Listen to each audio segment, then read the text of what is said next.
एक बंदे को देखते हैं जो कि असल में ड्रैगन प्रिंस होता है और वो अपने बटलर से कोई जरूरी बात कर रहा होता है। तभी हैन अपने बटलर को बताता है कि इस जगह पर कुछ समय पहले एक रिफ्ट खोली थी जिस वजह से कुछ मिस्टिकल बीस्ट इस दुनिया में आ गए हैं। जिस पर हैन का बटलर उससे पूछता है कि आखिर इस रिफ्ट को खोलने के पीछे किसका हाथ हो सकता है। जिस पर हैन अपने बटलर को बताता है कि इसके पीछे उसी चोर का हाथ है जिसने ग्रीन जेड स्वॉर्ड को चुराया था और उसी की मदद से ही उसने स्पेस टाइम में ये रिफ्ट खोली है। इसलिए हैन इस पूरे मामले की जड़ तक जाने का फैसला करता है। वहीं दूसरी तरफ हम जेरोम और इवान को देखते हैं, जहां पर जेरोम काफी शॉक होता है क्योंकि एक्सकैलिबर अपने आप ही ठीक हो गई थी, जो किसी आम स्वॉर्ड के बस की बात नहीं थी। इसलिए उसे ऐसा लग रहा था कि एक्सकैलिबर शायद से कोई एंशिएंट स्वॉर्ड है। जिस पर जेरोम इवान से उस स्वॉर्ड के ठीक होने का कारण पूछता है, जिस पर इवान कहता है कि ऐसा इसलिए हुआ है क्योंकि उसकी स्वॉर्ड उसके मास्टर की तरह स्पेशल है। जिस पर जेरोम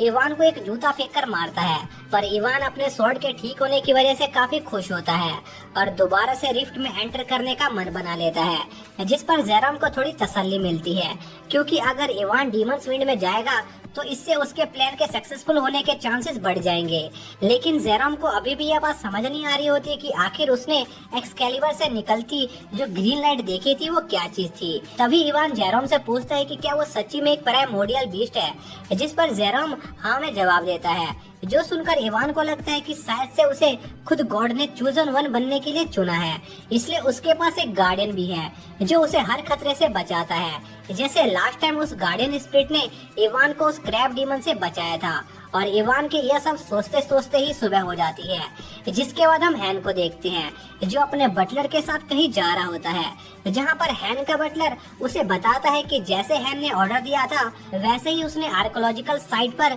हुए एक्सप्लोजन की इन्वेस्टिगेशन करने का काम शुरू करवा दिया है। जिस पर हैन अपने बटलर से नाइट स्वॉर्ड के बारे में पूछता है, जिस पर उसका बटलर बताता है कि अभी के लिए नाइट स्वॉर्ड मिंगसन यूनिवर्सिटी में चल रही पैरानॉर्मल एक्टिविटी के बारे में इन्वेस्टिगेशन कर रहा है। जिसके बाद हैन अपने बटलर के साथ अपने नए घर पर जाने लगता है। तभी हैन को 1000 माइल्स ऐप से एक मैसेज आता है जिससे उसे पता चलता है कि मिंगसन यूनिवर्सिटी पर हो रहे पैरानॉर्मल एक्टिविटीज को रोक दिया गया है, जो 3 स्टार डीमन रिफ्ट के खुलने के कारण हो रही थी। और इस मिशन को स्केलेटन जेनी और नाइट स्वॉर्ड ने एक साथ मिलकर कंप्लीट किया है। और यह न्यूज पढ़कर सभी चूजन वंश में तहलका मच जाता है, जिस वजह से स्केलेटन जेनी और नाइट स्वॉर्ड के फैन क्लब के मेंबर्स एक दूसरे से बहस कर रहे होते हैं कि उन दोनों में से कौन ज्यादा स्ट्रॉन्ग है। वहीं दूसरी तरफ कुछ चूजन वंश में ये अफवाह चल रही होती है कि शायद से स्केलेटन जेनी और नाइट स्वॉर्ड एक दूसरे के साथ रिलेशनशिप में हैं, क्योंकि स्केलेटन जेनी कभी किसी के साथ काम नहीं करती थी। जो देखकर हैन थोड़ा कंफ्यूज होता है क्योंकि उसे उम्मीद नहीं थी कि स्केलेटन जेनी नाइट स्वॉर्ड के साथ टीम अप करेगी। इसी बीच हम जेरोम को देखते हैं जो एक गमले में हल्का हो रहा होता है, जिसमें उसे काफी मजा आ रहा था। तभी वहाँ पर इवान आ जाता है जो जेरोम को गमले में हल्का होते हुए देख लेता है और उसका मजाक उड़ाने लगता है। जिस पर जेरोम को गुस्सा आ जाता है और वो उस गमले में मिट्टी डालने लगता है। तभी इवान की बिल्डिंग के नीचे एक गाड़ी आकर रुकती है जिसमें से हैन बाहर आता है। इसी दौरान जेरोम जिस गमले में हल्का हो रहा था उसकी मिट्टी सीधा हैन के मुंह पर गिर जाती है, जिस पर हैन खुद को साफ करने अपने रूम में जाता है। तभी हैन का बटलर हैन से कहता है कि कुछ समय से डीमन विंड्स की पावर काफी ज्यादा बढ़ गई है, लेकिन इसके बावजूद भी हैन ने आज तक किसी भी चूजन वन के साथ टीम अप नहीं किया है। तो फिर हैन आज नाइट विंड में इतना ज्यादा इंटरेस्ट क्यों दिखा रहा है। जिस पर हैन कहता है कि भले ही नाइट विंड ज्यादा रिलायबल साथी ना हो, लेकिन वो काफी स्ट्रॉन्ग है और उसके हिसाब से नाइट विंड एक अच्छा इंसान है जो उसकी डीमन विंड्स को रोकने में उसकी मदद कर सकता है। और यही कारण है कि हैन इवान को अपनी टीम में शामिल करना चाहता है। और जब हैन और उसका बटलर आपस में ये बात कर ही रहे होते हैं तभी हैन के रूम की बेल बजती है क्योंकि कोई उससे मिलने आया था, जो कि इवान और जेरोम होते हैं। जहां पर जेरोम थोड़ा कंफ्यूज होता है कि आखिर हैन जैसा अमीर बंदा इस जैसी खटारा जगह पर क्यों रहने आया है। जिस पर इवान कहता है कि यह इतनी भी बुरी जगह नहीं है, लेकिन जेरोम की मेन प्रॉब्लम ये नहीं थी बल्कि इवान के हाथ में मौजूद गमला था जिसे वो हैन को गिफ्ट के तौर पर देने आया था, क्योंकि जेरोम आज सुबह उसमें हल्का हुआ था। इसलिए जेरोम को वो गमला गिफ्ट के तौर पर देना ठीक नहीं लग रहा था। तभी हैन के कमरे का गेट खुलता है जिस पर इवान उस कमरे के अंदर जाता है पर जयराम उस कमरे में एंटर नहीं हो पाता है और वो गेट लॉक हो जाता है। जिसके बाद हम इवान को देखते हैं जो खुद को एक डिसइंफेक्शन रूम में पाता है जो हैन के कमरे के बाहर बनी थी, जिस पर इवान हैन के कमरे में जाता है और उसे देखते ही पहचान लेता है कि हैन ही वो ड्रैगन प्रिंस है। जिसके बाद हैन इवान को वो गमला देता है जिसमें से काफी गंदी बदबू आ रही थी, जिस पर हैन का बटलर उस गमले को साइड कर देता है और हैन इवान से पूछता है कि वो यहाँ पर क्या करने आया है, जिस पर हैन कहता है कि अब तो वो दोनों पड़ोसी बन गए हैं इसलिए वो उससे मिलने आया है। साथ ही इवान हैन से उसके ऊपर मिट्टी फेंकने के लिए उससे माफी मांगता है, जिस पर वो उसे माफ कर देता है। जिसके बाद इवान हैन के कमरे में इधर उधर घूमने लगता है और उसकी चीजों को देखने लगता है,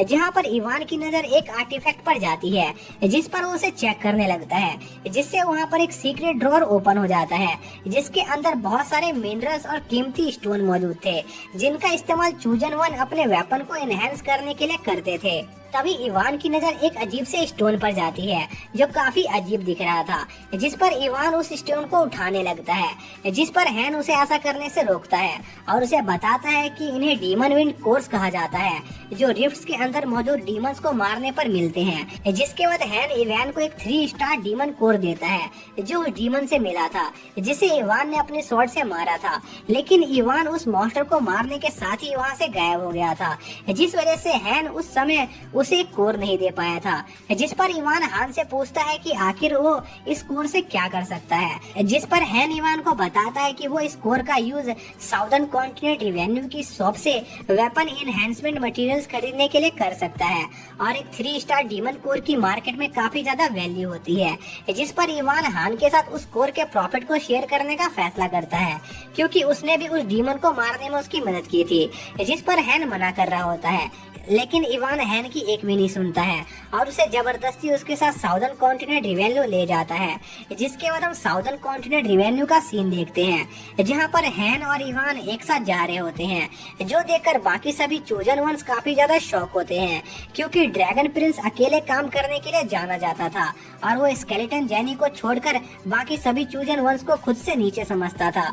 इसलिए उन सभी को यह बात हजम नहीं हो रही थी कि आखिर ड्रैगन प्रिंस किसी के साथ कैसे काम कर सकता है। जिसके बाद हैन और इवान एक शॉप पर जाते हैं जहां वो अपने डीमन कोर को एक्सचेंज करा सके और वो शॉपकीपर इवान को उस 3 स्टार कोर के बदले 300 सेल्स देने का ऑफर देता है, जिस पर इवान तैयार हो जाता है। लेकिन तभी हैन इवान को रोकता है क्योंकि वो शॉपकीपर उसे ठगने की कोशिश कर रहा था क्योंकि मार्केट में एक 2 स्टार डीमन कोर की वैल्यू 600 सेल थी। इसलिए इवान उस शॉपकीपर को अथॉरिटीज के पास कंप्लेन करने की धमकी देता है, जिससे वो शॉपकीपर डर जाता है और इवान को उस कोर के बदले 1000 सेल्स देता है। जिसके बाद इवान उन पैसों को बराबर बांटने का फैसला करता है, पर हैन पैसा लेने से मना कर देता है। इसलिए इवान हैन को एक रेस्टोरेंट में ट्रीट देने के लिए ले जाता है जहां पर हैन पेट भरकर खाना खाता है और हैन को वर्ल्ड में चल रही हंगर क्राइसिस के बारे में बताता है, जिस वजह से लोगों के पास खाने की कमी हो रही थी, जो सुनकर हैन को उन लोगों के लिए थोड़ा दुख होता है।